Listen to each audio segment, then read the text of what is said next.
Picture this for a second. Imagine waking up in a world completely stripped of all color variety. Everything around you is just a relentless, monotonous red.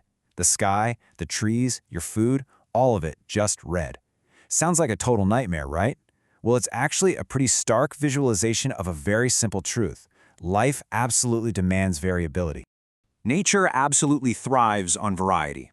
Think about it. Just as a forest relies on a huge diversity of species to actually survive, human functioning relies entirely on psychological variance. We aren't just different heights or hair colors. We are entirely unique matrices of analytical thought, creativity, and dominance. Welcome to this explainer. Today, we're decoding a fascinating puzzle, individual differences in human functioning. We are going to explore the hidden mechanics that make you entirely distinct from the person sitting right next to you. Here's our roadmap for today. We'll start with the spice of life, move into measuring psychological attributes, defining human intelligence, the whole nature versus nurture debate, and finally, variations of intelligence. Let's get right into it. Okay, Section 1. The spice of life, or why do we actually differ from one another? Have you ever wondered what's really driving our actions? It usually comes down to the core debate of personal traits versus situationism. Now, a lot of people argue our enduring internal traits dictate our lives, but flip the context for a second. Take a highly aggressive, dominant executive and put them in a room with their CEO. Boom, suddenly they're completely submissive. The situation itself can utterly override their personality. Section 2, measuring psychological attributes and taking a look at how psychologists actually assess us. Look, we all play armchair psychologists from time to time, right? We'll call a friend dominant or say they're acting moody, but those informal labels are subjective traps. Psychologists rely on formal assessments because they are totally standardized and objective. They don't just throw a label on a behavior, they scientifically predict it, which is what allows for precise, real-world interventions. It helps to think of human psychology not as a flat line, but like a complex 3D puzzle made of 5 interlocking pieces. You've got your intelligence, so how you solve problems. That's paired with your aptitude, which is your hidden potential to learn new skills.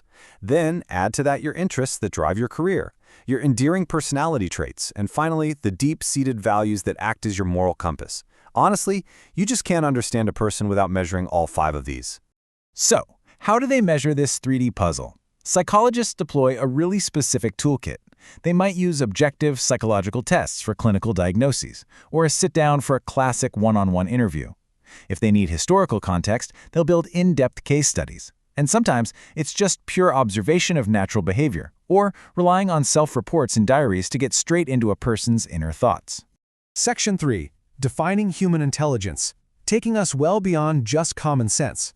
Enter Alfred Binet, who essentially pioneered this entire field. Fun fact, his original goal was simply to identify struggling school kids. He wasn't actually trying to define genius. But his foundational definition of intelligence as the ability to judge well, understand well, and reason well completely laid the groundwork for over a century of cognitive science. But things evolve, right? The definition eventually grew into something way more practical.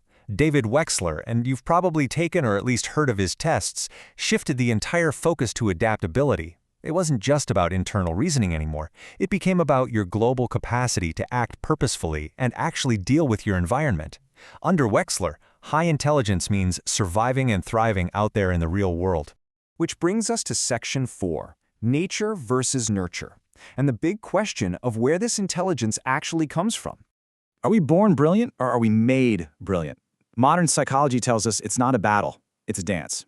Think of it like agriculture. Nature, your genetics, provides the seed and the maximum potential of the plant. But nurture, your environment, education, and upbringing, that's the soil and the sunlight. Without the right environment, even the absolute highest genetic potential will never fully bloom. Finally, Section 5, variations of intelligence, looking at the full spectrum of human capability. Just as a quick baseline to keep in your head, the mean or average IQ score in the general population is established at exactly 100. On the lower end of the curve, we look at intellectual disability. And diagnosing this isn't just about getting a low number on a test. It requires 3 concurrent realities. The individual has to score below a 70 IQ. They must show genuine deficits in adapting to everyday independent life.